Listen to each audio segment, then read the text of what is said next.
Al-Iman TV, sarana penyubur keimanan. Bismillahirrahmanirrahim. Assalamualaikum warahmatullahi wabarakatuh. Innal hamdalillah nahmaduhu wa nasta'inuhu wa nastaghfiruh wa na'udzu billahi min shururi anfusina wa min sayyiati a'malina. Man yahdihillahu fala mudilla lahu wa man yudlil fala hadiya lahu. أشهد أن لا إله إلا الله وحده لا شريك له وأشهد أن محمدا عبده ورسوله.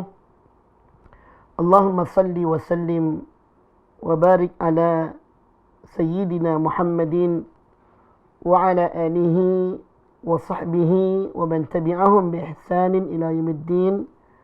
أما بعد. Kaum muslimin dan kaum muslimat dimanapun Anda berada, semoga selalu dalam lindungan dan kasih sayang Allah Subhanahu wa ta'ala. Alhamdulillah, pada kesempatan kali ini kita berjumpa dalam kajian khusus menjelang bulan Ramadan. Dalam kajian khusus ini telah banyak ilmu yang kita dapatkan berkaitan dengan ibadah di bulan Ramadan. Dan insyaAllah pada kesempatan kali ini kita akan bahas tentang pembatal puasa serta perkara uzur dan qadanya. Ini penting untuk kita ketahui, karena ilmu itu pondasinya amal. Tanpa ilmu maka amalan akan menyimpang. Dan ilmu inilah yang kita minta kepada Allah. Sebagaimana kita berdoa dalam bacaan surah Al-Fatihah kita, Ihdinas siratal mustaqim. Tunjukkan kami jalan yang lurus ya Allah.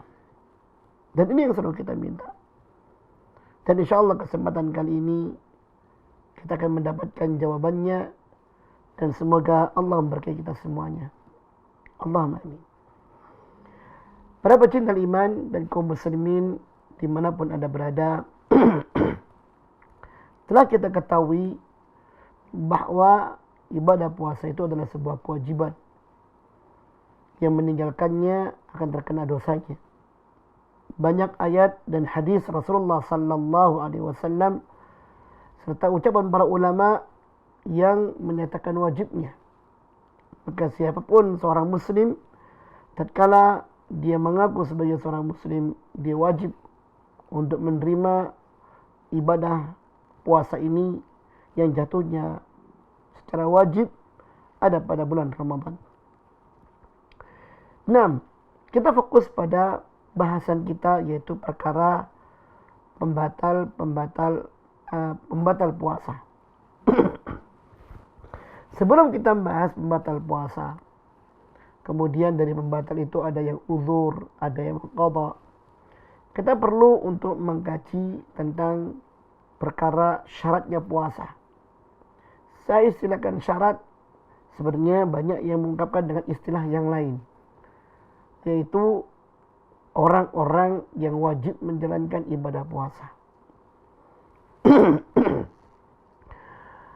Apapun itu istilahnya yang berkenaan dengan orang-orang yang wajib menjalankan puasa, yang saya istilahkan dengan syarat-syarat yang menjadikan wajib orang itu berpuasa, maka sebenarnya di sana ada 5 perkara yang harus diperhatikan. Artinya, bila dari 5 perkara ini ada pada seorang, maka dia wajib untuk menjalani puasa tersebut. Ditambah 1 menjadi 6 terhadap kaum wanita. Bila 6 perkara ini ada pada mereka, maka wajib mereka menjalankan ibadah puasa. Yang nanti dari sini kita akan bahas uzurnya, kita akan bahas qadanya, atau kita akan bahas tentang fidyahnya. Pertanyaannya adalah, apa itu syaratnya? Atau apa saja yang menjadikan orang itu wajib menjalankan ibadah puasa? Pertama, yaitu seorang yang wajib menjalankan ibadah puasa, syaratnya dia harus seorang muslim. Ya, wajib puasa bila orang itu beragama Islam. Dari syarat pertama ini, maka siapapun orangnya yang mengaku sebagai seorang muslim, bila datang bulan Ramadan, wajib dia menjalankan ibadah puasa. Ya. Dan ini yang membedakan puasanya orang yang beriman dengan puasanya orang di luar Islam. Orang di luar Islam, mereka mungkin berpuasa, tetapi niatannya adalah untuk diet atau semacamnya.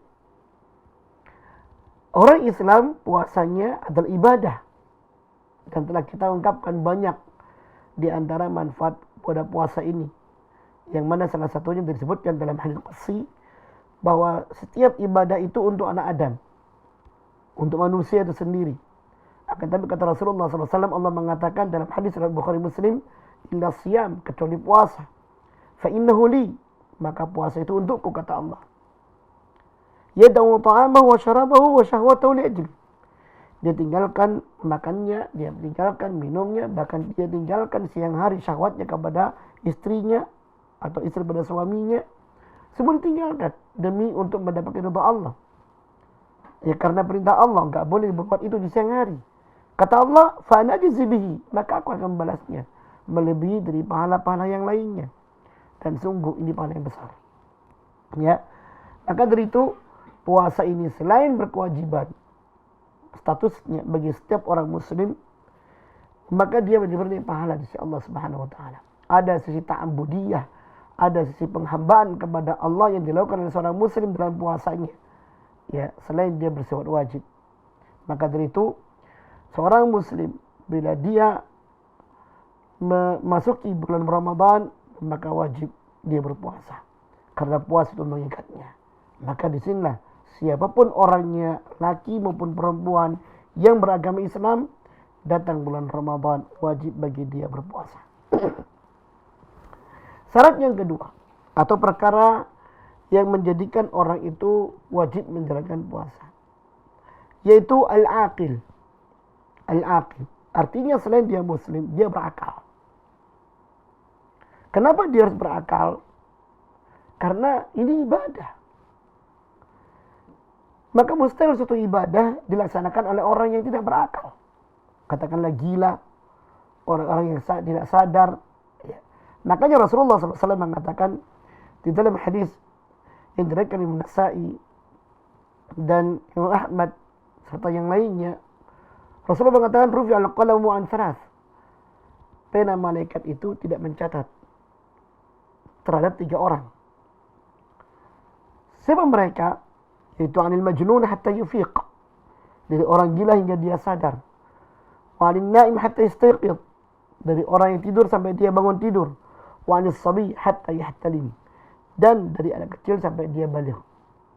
Dari apa yang disebutkan oleh Rasulullah SAW di sini menunjukkan adanya satu syarat bila amalan itu betul-betul tertulis menjadi sebuah amalan yang bernilai pahala, dibalas oleh Allah, yaitu al-aqil, orang yang akal.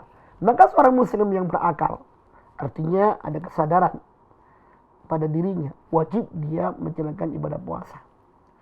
Ada lagi syarat yang ketiga, atau perkara yang ketiga yang bila itu menjumpai seorang, dia wajib berpuasa. Selain dia muslim, dia berakal. Yang ketiga itu baligh. Ya. Orang baligh. Apa itu orang baligh? Ya. Orang baligh yaitu anak-anak yang sudah beranjak remaja. Dan banyak tanda-tanda baligh itu. Di antaranya munculnya rambut di kemaluan. Ya, di antaranya pula mimpi basah, istilahnya begitu, keluar mani, baik laki-laki maupun perempuan. Atau bila tidak ada itu, ya bagi perempuan datang haid, dan itu bisa terjadi pada usia 9 tahun. Atau bila tidak terjadi, genapnya umur 19 tahun, 15 tahun. Nah, bagi orang-orang atau anak-anak remaja yang tak mendapatkan tanda-tanda seperti itu, atau salah satunya, maka dia tergolong menjadi sosok yang baligh, artinya secara biologis tubuhnya telah matang. Tubuhnya telah mampu menjalankan syariat Allah Subhanahu wa taala sebagai yang maha pencipta, zat yang maha menciptakan, sangat mengetahui tentang kondisi manusia. Maka Allah jadikan tanda-tanda kebalighan itu ya sebagai tanda-tanda berawalnya syariat berjalan pada orang tersebut, termasuk puasa. Maka bila ada seorang anak yang dia muslim, akalnya sehat, kemudian dia baligh, ya, maka wajib bagi dia berpuasa. Ya, wajib. Bila belum, maka dilatih. Nah, kemudian ada syarat keempat lagi. Apa itu syarat keempat? Syarat keempat yaitu orang yang sahih, orang yang sehat. Orang yang sehat. Artinya dari orang yang sehat ini, bila dia muslim, berakal sehat, baligh, dan fisiknya sehat, maka dia berkewajiban untuk menjalankan ibadah puasa. Terus bagaimana kalau sakit? Nah ini dia. Kalau sakit, maka syarat yang satu ini gugur. Artinya apa? Ada pilihan di situ. Nanti kita akan bicara uzurnya. Ya. Dan apa dampak dari uzur ini? Nanti kita akan bicara qada atau mungkin fidyahnya. Ini dulu. Sehat. Sehat fisik, jasmani. Ditambah lagi dengan yang kelima. Apa yang kelima? Yaitu muqim. Dia orang yang sedang mukim, artinya tidak menjalankan perjalanan jauh. Maka seorang yang dia mukim, tidak lagi safar, ya, dia ada di kotanya, walaupun keliling-keliling kotanya sendiri, dia tetap sebagai seorang yang mukim. Dia kerja siang hari, ya, dari pagi sampai sore, dia nggak safar. Ya, maka status dia bukan sebagai seorang musafir. Ini menjadikan dia ketika datang bulan puasa, wajib dia berpuasa. Wajib bagi dia berpuasa. Kita ulangi. Dan ini yang mengikat kaum lelaki. Yang mengikat kaum lelaki ini. Muslim, berakal, baligh, sehat jasmani, dan kemudian dia mukim, bukan orang musafir. Nah, berkenaan dengan satu kasus, satu keadaan biologis, yaitu kaum Hawa. Apa itu? Yaitu ditambah satu syarat bagi kaum Hawa. Apa itu? Yaitu an takuna wa yajibu an takuna al-mar'atu tahiratan min al-haid wan nifas. Wanita tatkala ingin menjalankan puasa, maka dia harus suci. Suci dari haid dan nifas. Nah. Katakanlah dia mungkin telah menjalankan puasa menjelang maghrib atau sore hari, ya mungkin maghrib kurang mungkin 10 menit atau kurang dari itu, ternyata datang bulan dia, maka batal puasanya. Mungkin sebagian di antara kita mengatakan, tuh sangat disayangkan, ya sangat disayangkan. Lah, tidak. Allah telah mengatakan, aku yang akan memberikan pahala itu. Tetapi puasa saat itu yang dijalankannya gugur. Ya, dan Allah tidak akan menyanyiakan perbuatan baik seorang hambanya. Pasti ada pahalanya tersendiri dari Allah Subhanahu wa taala. Akan tapi puasa dijalankan saat itu karena dia terhalang di akhir puasanya, maka dia harus mengganti. Ya. Kata Aisyah, "Kunna nu'maru biqada'is siyam wa la nu'maru biqada'is shalah." Kami ini adalah wanita-wanita yang punya kekurangan, dan perintah Rasulullah pada kami adalah kami diperintahkan untuk mengqadha puasa tatkala kami haid atau nifas, tapi kami enggak diperintahkan untuk mengqadha salat. Diperintahkan untuk mengqadha puasa. Nah, itu berarti menjadi syarat bersihnya wanita dari haid dan nifas untuk bisa menjalankan puasa. Inilah 5 atau 6 syarat yang puasa itu bila ada pada seorang, 5 pada orang laki-laki, tambah 1 perkara menjadi 6 bagi kaum wanita, maka bila 6 syarat ini ada pada mereka, kewajiban puasa itu mengikat mereka. Nah, permasalahannya sekarang, bagaimana dengan status orang yang dia ini muslim? Ini kita berarti membicarakan tentang kurangnya syarat-syarat ini terpenuhi. Kurangnya syarat-syarat ini terpenuhi. Katakanlah kalau seandainya kita melihat adanya orang, dia muslim, dia berakal, dia muslim, dia baligh, dia sehat jasmani, ya, dia tidak safar. Tidak safar. Bagaimana keadaan orang seperti ini? Dia nggak safar. Berarti akalnya nggak jalan. Katakanlah orang tua. Katakanlah orang tua. Dia sudah pikun.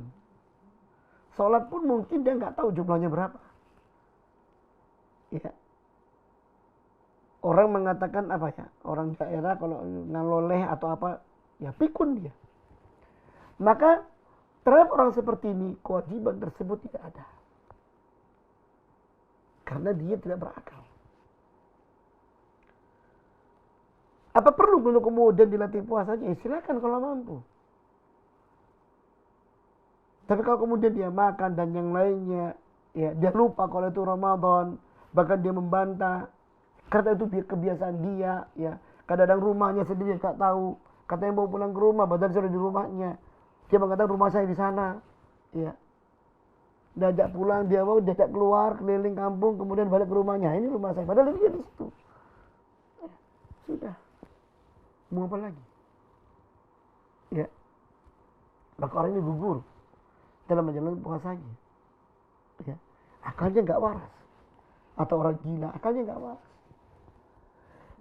Kemudian berkenaan dengan orang-orang yang dia adalah belum balik. Saya katakan kembali lagi, belum balik. Dia sehat, dia muslim, tapi belum balik. Berarti dia masih anak-anak. Katakanlah anak kita. Mungkin dia anak 6 SD, atau 5 SD, atau 4 SD. Ya. Atau lebih kecil dari itu. Ya. Dia sehat fisiknya. Dia bersama kita, tinggal dengan kita. Tidak musafir. Bagaimana puasa terhadap ini? Tidak wajib. Terus bagaimana? Apakah perlu kita melatih dia untuk berpuasa? Perlu.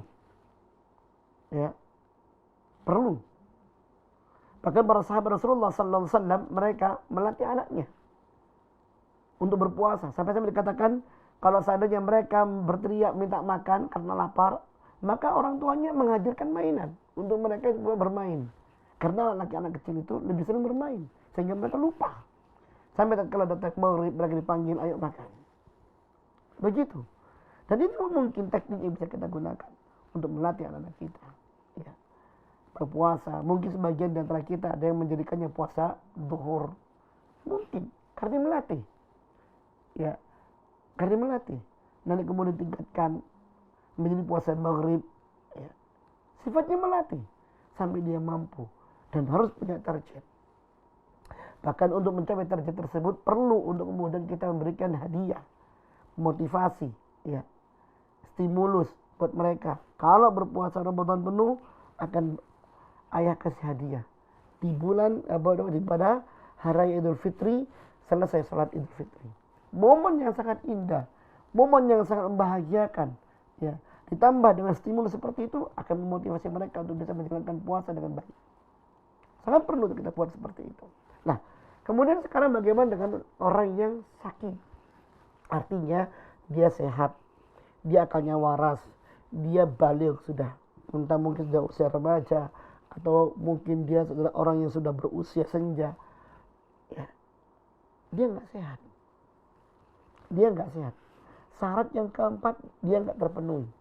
Dilihat, apakah tidak sehatnya itu adalah tidak sehat dalam artian sesaat atau tidak sehat dalam artian sudah menjadi sebuah ultimatum para medis, orang ini adalah orang yang tidak sehat selamanya. Ya. Apa faktornya? Banyak. Usia salah satunya. Orang kalau sudah usia senja, kalau akalnya masih waras, mungkin fisiknya yang terkena. Seperti Anas bin Malik. seorang sahabat Rasulullah sallallahu alaihi wasallam. Ya, Anas bin Malik, sahabat Rasulullah sallallahu alaihi wasallam, melayani malah menjadi pelayan di rumah Rasulullah sallallahu alaihi wasallam sejak usia 10 tahun. Tahu betul bagaimana syariat ini dijalankan. Karena kedekatan Anas bin Malik dengan keluarga Rasulullah sallallahu alaihi wasallam. Ketika Anas bin Malik sudah berusia senja, dia sudah enggak mampu lagi untuk berpuasa. Fisiknya lemah. Ya, fisiknya lemah. Maka karena kondisi dia sakit seperti itu, ya, tidak mampu untuk menjalankan ibadah puasa, akhirnya apa? Apa kata Allah di dalam Al-Qur'anul Karim? Ya, dalam surah Al-Baqarah ayat 184, Allah Subhanahu wa taala mengatakan, "Wa man kana maridan aw ala safarin fa iddatun min ayyamin ukhra."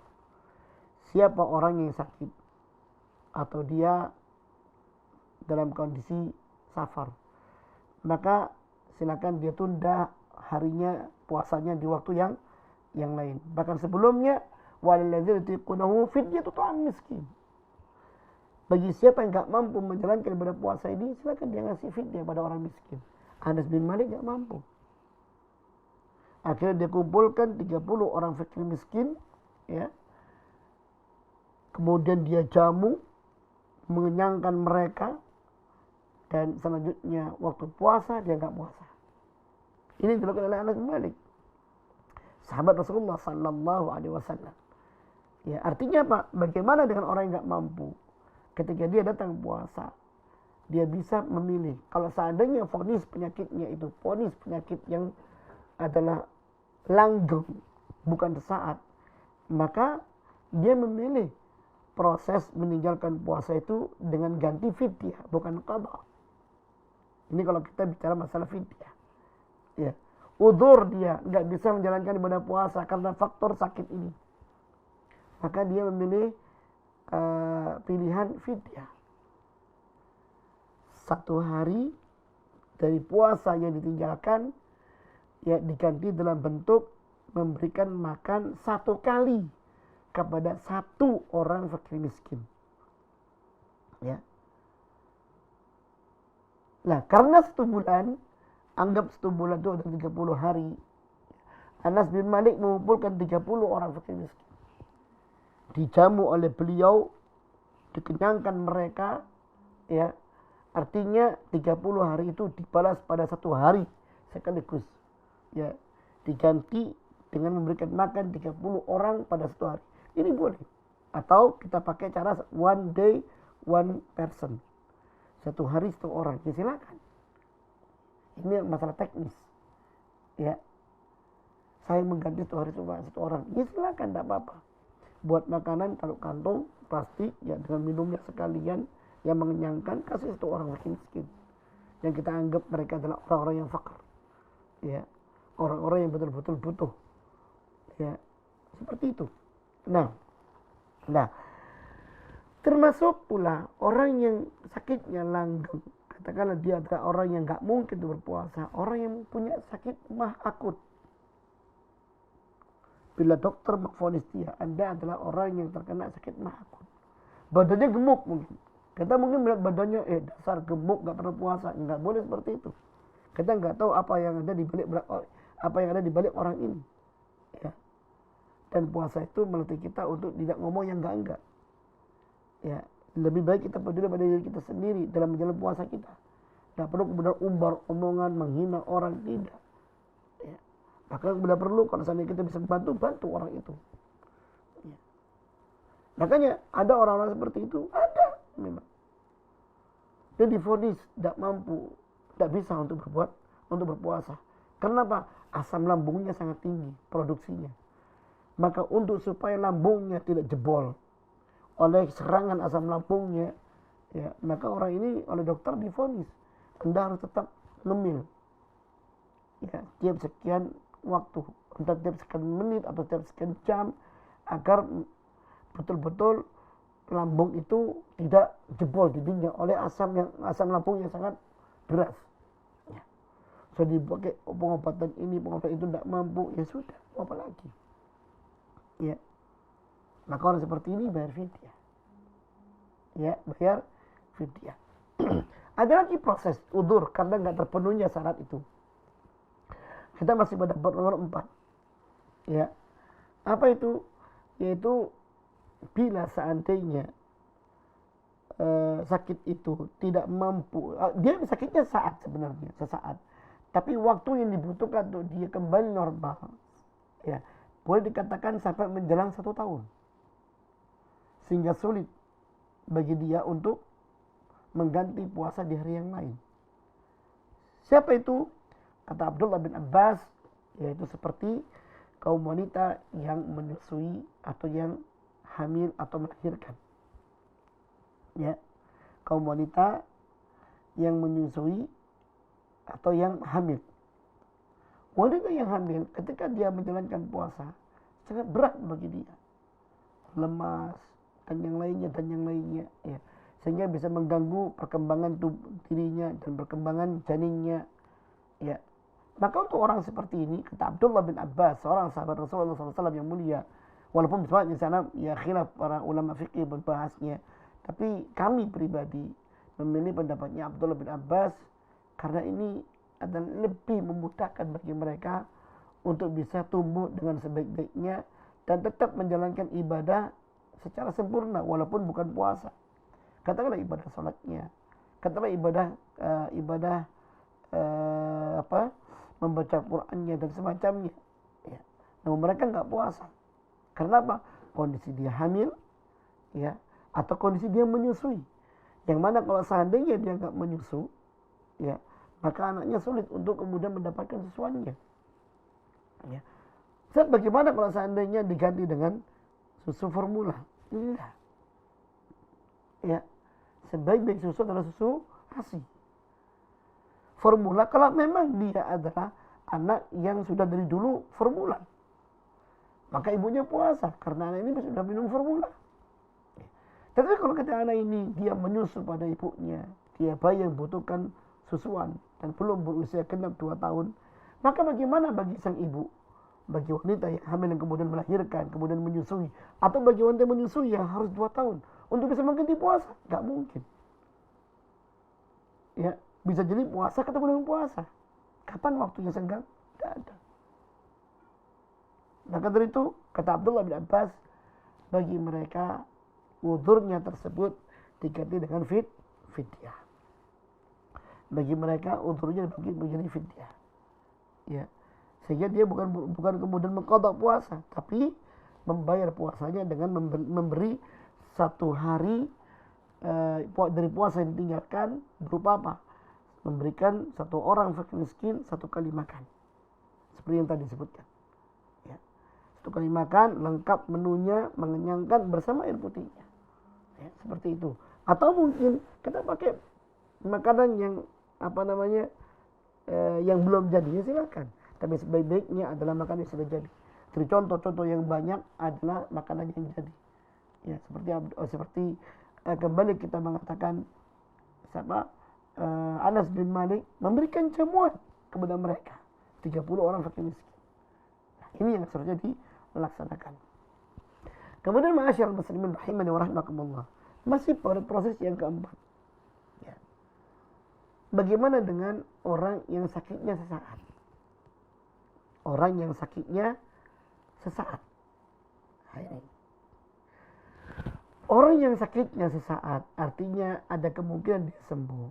Maka ketika dia sakit di bulan Ramadan, dia meninggalkan puasa saat itu. Tetapi bukan berfidyah. Mengganti, menunda puasanya di waktu yang lain. Ini sama dengan seorang musafir. Ya. Ketika dia musafir, otomatis ada keterbukaan bagi dia untuk dia puasa. Tapi kalau dia terpuasa enggak apa-apa. Enggak, walaupun saya musafir, saya terpuasa. Ya silakan. Atau mungkin orang sakit. Sakitnya ringan, saya terpuasa. Ya silakan. Tapi ada pilihan dari Allah Subhanahu wa taala. Ya, kalau Anda enggak mampu, tinggalkan. Karena alasan Anda sakit. Karena ada alasan Anda safar. Allah buka pintu.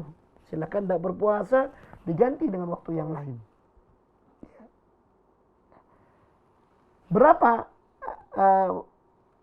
dia harus mengqadha? Ya sejumlah puasa yang ditinggalkannya. Kalau sakitnya dia tidak puasa 3 hari, ya 3 hari diganti.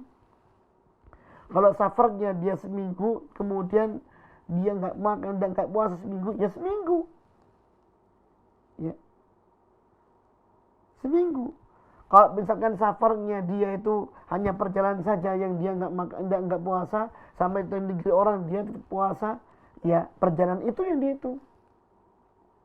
Perjalanan 2 hari, pulang pergi, dia nggak berpuasa. Tapi dia sebagai musafir di negeri orang, dia seminggu. Berarti seminggu dibagi diambil tambah 2 hari. Ya yang diganti seminggu itu. Yang 2 hari perjalanan itu dia diganti karena dia nggak berpuasa. Mungkin dia naik pesawat bergelombang-gelombang, ya akhirnya mual, dia muntah. Ya. Nah, ini membahayakan. Dia memilih nggak puasa, silakan, tidak apa-apa. Ini qada namanya. Apa itu qada? Mengganti puasa di waktu bulan Ramadan dengan puasa di waktu yang lain. Ya, ini dia. Nah, masalahnya begini. Masalahnya adalah kembali kepada rukun puasa. Karena kalau bicara masalah rukun puasa, ada 2 rukun itu. Niat, yang pertama. Yang kedua adalah menghindarkan diri dari perkara yang membatalkan puasa. Nanti kita akan bicara tentang perkara yang membatalkan puasa. Nah, dari 2 rukun ini, niat ya, dan yang kedua menghindarkan diri dari perkara yang membatalkan puasa, ini ada hal yang wajib kita ketahui. Bagaimana dengan niatnya? Apa saja perkara, yang kedua, apa saja perkara yang membatalkan puasa. Nah, niat ini ternyata dalam puasa Ramadan ada ketentuannya. Tidak semua orang bisa kemudian sembarangan niat, aku mau puasa. Enggak. Apa itu? Ternyata niat itu harus muncul sebelum waktu subuh. Ya, niat itu harus muncul, harus ada pada seseorang sebelum waktu subuh. Katakanlah mungkin, ya, ada pengumuman bahwasanya besok Ramadan. Otomatis kita tahu, oh besok Ramadan. Sekarang berarti sudah bulan Ramadan. Besok kita, ya, maksudnya besok puasa. Ya, oh berarti kita tahu sekarang bulan Ramadan, besok kita puasa. Saat itu, saat ada pengumuman seperti itu, kita niatkan, insya Allah saya besok puasa. Ya, begitu. Nah, misal dia nggak sempat bangun sahur, ternyata dia bangun azan subuh. Ya, bisakah dia menjalani puasa? Bisa. Kenapa? Karena dia sudah meniatkan dirinya untuk berpuasa waktu malamnya. Ya. Atau mungkin saat tarawih, dia salat tarawih mengatakan bisa puasa. Dalam hatinya saya bisa puasa. Ternyata bangun kesiangan. Ya, mungkin karena pekerjaan dan yang lainnya. Terus dia puasa, bisa. Masalahnya adalah bila ada orang sudah mengetahui adanya pengumuman sekarang setelah masuk bulan Ramadan, ya, terus kemudian orang tarawih, lalu dia tidak menjalankan apa yang ada dalam bisikan hatinya untuk besok puasa, atau mungkin saat itu dia lagi sibuk dengan pekerjaannya di kantor atau yang lainnya, atau mungkin dia sedang safar, sehingga tidak ada perhatian sebagaimana kaum muslimin yang lainnya menyambut dengan gegap gempita, senang sekali. Sehingga kalau kita lihat salat tarawih itu ramai di awal-awalnya. Ini menunjukkan antusias mereka yang besar dan kesiapan mereka untuk berpuasa. Ternyata orang yang safar tadi, yang sibuk di kantor, dia nggak menghadapi situasi seperti itu.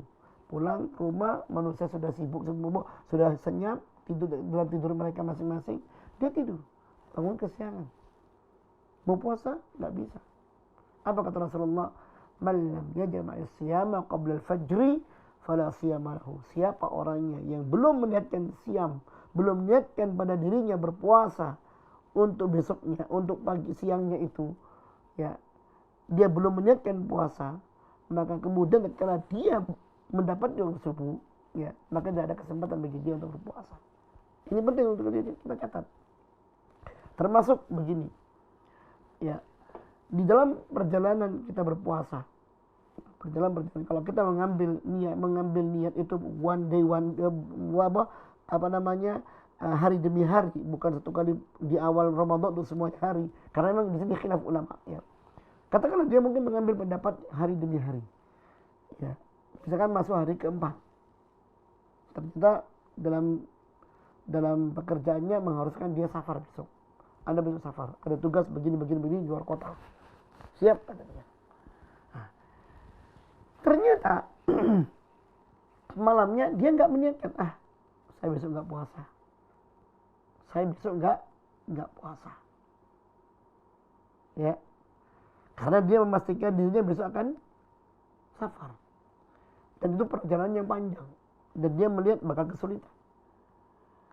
Ternyata besoknya dia sudah terlanjur tidak berniat tidak berpuasa, kemudian bangun subuh, ternyata dia mendapatkan informasi dari kantornya bahwa perjalanan tugas kerja keluar kota dibatalkan karena ada faktor-faktor yang lain. Nah, apakah mungkin dia bisa berpuasa? Tidak bisa. Karena dia tidak menjalankan niatnya di awal malam. Atau tidak menjalankan niatnya untuk berpuasa sebelum waktu subuh. Ini penting untuk kita ketahui. Lain dengan puasa sunnah. Puasa sunnah itu bisa kita niatkan sesaat. Ya, habis sholat subuh, ya dari masjid pulang ke rumah, Bu, ada makanan enggak? Enggak ada. Kita belum belanja di pasar. Sudah, aku puasa. Silakan seperti itu. Ya. Seperti Rasulullah SAW seperti itu juga. Ada makanan enggak di rumah? Enggak ada ya Rasulullah. Ya sudah, aku puasa. Lihat Rasulullah seperti itu. Itu kalau puasa sunnah. Tapi kalau puasa wajib, puasa Ramadan harus ada niat sebelum waktu subuh. Ini penting. Ya, untuk kita ketahui. Nah, kemudian berkenaan dengan apa saja yang membatalkan puasa, ini dia. Karena rukun yang kedua, selain dia berniat, yang kedua adalah dia harus menahan diri dari perkara-perkara yang membatalkan puasa. Nah, kita bicara perkara yang membatalkan puasa, membatalkan amalannya. Ya, walaupun di sana ada perkara yang membatalkan pahalanya. Amalannya enggak batal, tapi pahalanya enggak ada. Na'udzubillah min dzalik. Ya. Kalau ada waktu, insya Allah kita akan kupas sedikit nanti masalah itu. Nah, sekarang apa saja yang membatalkan amalan puasa itu? Apa saja yang membatalkan amalan puasa itu? Ya, banyak beberapa hal-hal yang menjadi pembatal puasa. Banyak hal-hal yang menjadi pembatal puasa. Ya, contohnya. Yang pertama, yang menjadi pembatal puasa adalah pertama, makan dengan sengaja. Yang kedua, makan dengan sengaja. 1 dan 2 ini makan dan minum harus dengan konteks sengaja. Celingu, ada orang lihat haus, minum, batal puasanya. Atau dia mencicipi sedikit lah, batal puasanya. Ya, mencicip enak, batal puasanya. Ya, batal. Apa kata Rasulullah SAW terhadap orang yang makan dan minum itu membatalkan puasa? Kata Rasulullah SAW, ya, dalam hadis Muslim, artinya hadis Bukhari Muslim, Ibnu Majah dan Tirmidzi, kata Rasulullah SAW, man nasiya wa huwa sha'imun fa akala aw shariba falyutimma shaumahu fa inna mat'amahu Allahu wa saqahu. Siapa orangnya yang lupa, ingat ini kata-kata lupa, berarti enggak sengaja, karena lupa. Harus bawa masalah ini. Siapa orang yang lupa padahal dia saat itu sedang puasa, fa akala aw shariba, lalu dia makan dan minum. Ustaz, makannya sampai 3 piring. Minumnya apa lagi? Minumnya kayak orang gimana gitu. Ya, sampai 4 gelas. Ya enggak apa-apa. Namanya lupa. Masa lupa sebegitunya? Bisa jadi. Kita nggak bisa memprediksi apa yang terjadi pada seorang. Ya, dengan kacamata kita nggak bisa. Ada orang makan dan minum lupa, padahal dia puasa. Berapapun makanan yang dimakannya, berapapun gelas yang menjadi sarana dia untuk minum, kalau dia lupa, betul-betul lupa, apa kata Rasulullah? Falyutimma saumahu. Hendaklah dia menyempurnakan puasanya. Dia menyempurnakan puasa, jangan dibatalkan. Ya, mungkin dia sudah gelegan begitu, enak, kemudian sadar, ya Allah aku puasa. Dilihat piringnya sudah banyak tumpuk, gelasnya sudah banyak juga. Bagaimana? Ya tetap sempurnakan puasanya. Dia lupa kok. Dia lupa.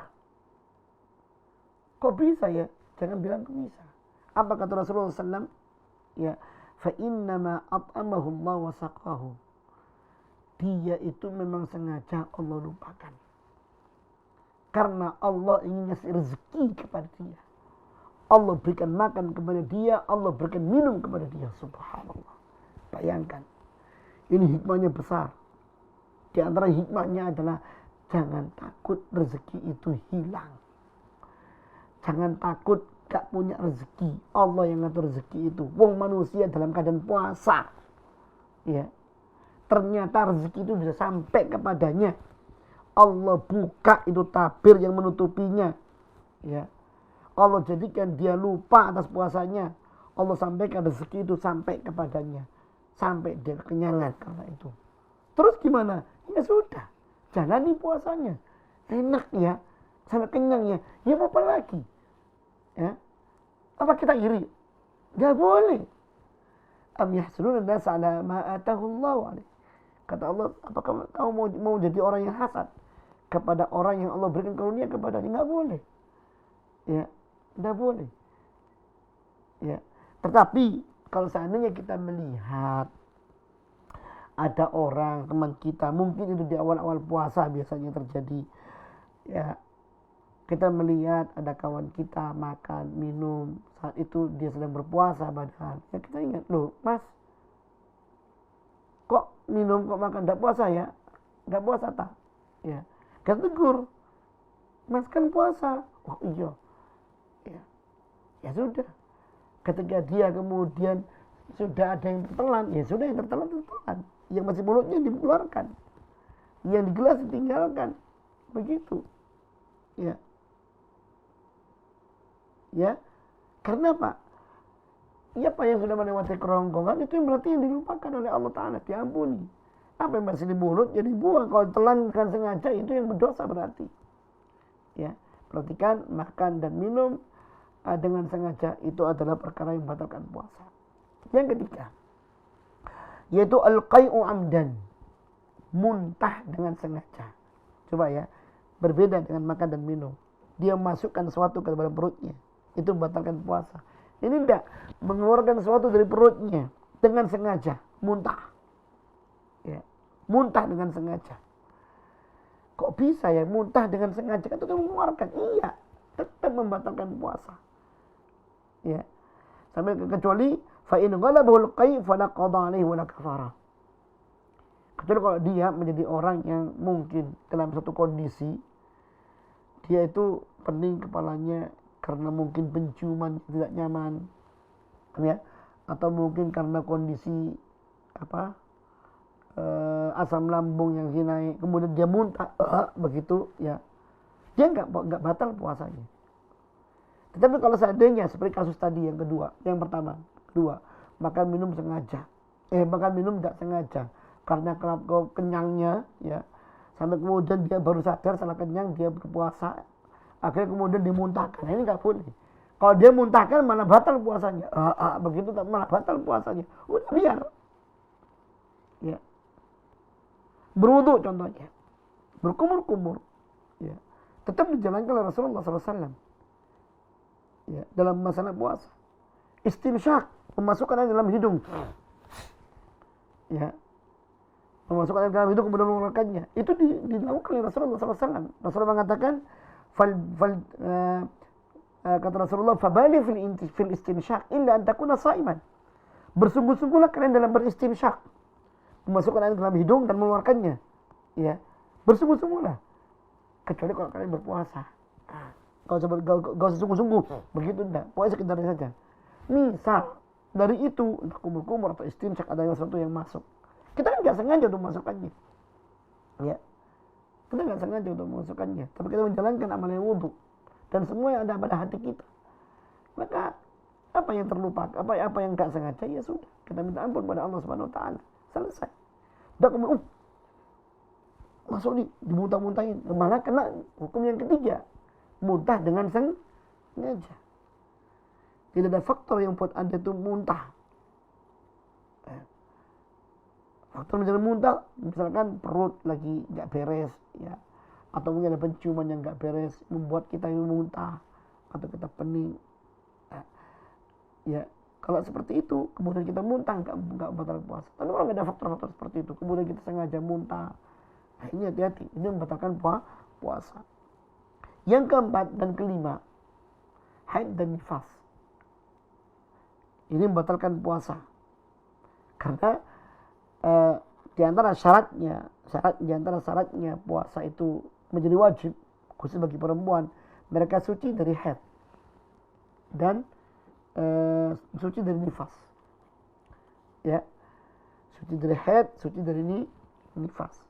Andai kata kemudian datang haid pada mereka, atau mereka masih dalam keadaan nifas, atau mereka sedang melahirkan, maka nggak ada kewajiban untuk berpuasa.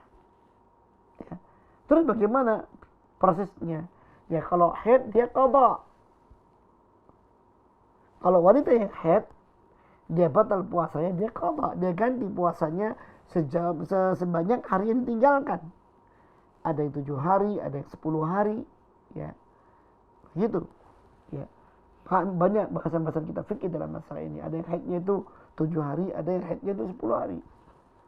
Sebagaimana nifas pun ada yang 40 hari, ada yang 60 hari. Kalau kita bahas dalam kitab-kitab fikih. Ya. Dan itu lumrah, masing-masing orang beda-beda. Ya. Nah, bedanya adalah kalau haid itu mereka mengqadha. Kalau nifas, berarti orang nifas itu dia kalau punya bayi, ya, dia enggak mengqadha, dia memfidyah, mengganti puasa dengan bayar fidyah. Itu tadi. Nah, kemudian yang keenam, ini dia yang krusial sekali, yaitu jima, melakukan hubungan intim suami istri. Melakukan hubungan intim suami istri, ya, dalam masalah ini. Nah, bagaimana melakukan hubungan intim suami istri ini? Wah, ini bukan lagi batal puasanya, ya, tapi dia malah terkena denda. Denda. Apa dendanya? Yaitu dia harus puasa 2 bulan berturut-turut, atau dia harus memberikan makan 60 fakir miskin, ya, 60 fakir miskin, ya, itu dia pilihannya, dan bertobat kepada Allah Ta'ala karena dia telah melanggar, ya. Makanya kalau ketika ada pemuda bertanya kepada Rasulullah SAW, ya Rasulullah, apa hukumnya mencium istri di siang hari? Rasulullah tahu ini yang tanya anak muda. Kata Rasulullah, nggak boleh. Nggak lama datang yang tua. Ya Rasulullah, apa hukumnya mencium istri? Kata Rasulullah, boleh. Sahabat-sahabat yang hadir di saat itu cengang-cengang. Tadi ngomong nggak boleh, sekarang boleh. Kata Rasulullah, ya tadi yang datang anak muda. Maka pintu untuk itu ditutup. Nggak boleh. Dan yang tadi yang datang orang tua. Nggak mungkin dia melebihi itu. Dia nggak akan mungkin bisa, dia nggak akan melakukan perbuatan yang melanggar. Boleh mencium itu. Ya, hukum asalnya boleh. Ya, asalkan orang itu mampu untuk menahan dirinya. Nah, bedanya kalau anak muda, dia nggak mampu untuk menahan dirinya. Ya, makanya kata Rasulullah SAW, nggak boleh. Ya. Nah, disinilah jima itu diharamkan di siang hari. Ya, jima itu diharamkan di siang hari. Siapa melakukannya tidak hanya batal puasanya, dia terkena denda. Ya, seperti itu. Nah, para ulama pun bahas siapa yang menjalankan ini semuanya. Apakah yang suami istri atau suami saja? Di antara mereka dia mengatakan bahwasanya yang menjalankan, yang terkena dendanya adalah si suami. Karena asal muasal yang melakukan membuka pintu itu suami. Ya. Hukum asal membuka pintu itu adalah suami sebenarnya. Maka seandainya kita ini menjalankan puasa, kita harus tahu diri. Kita sedang puasa.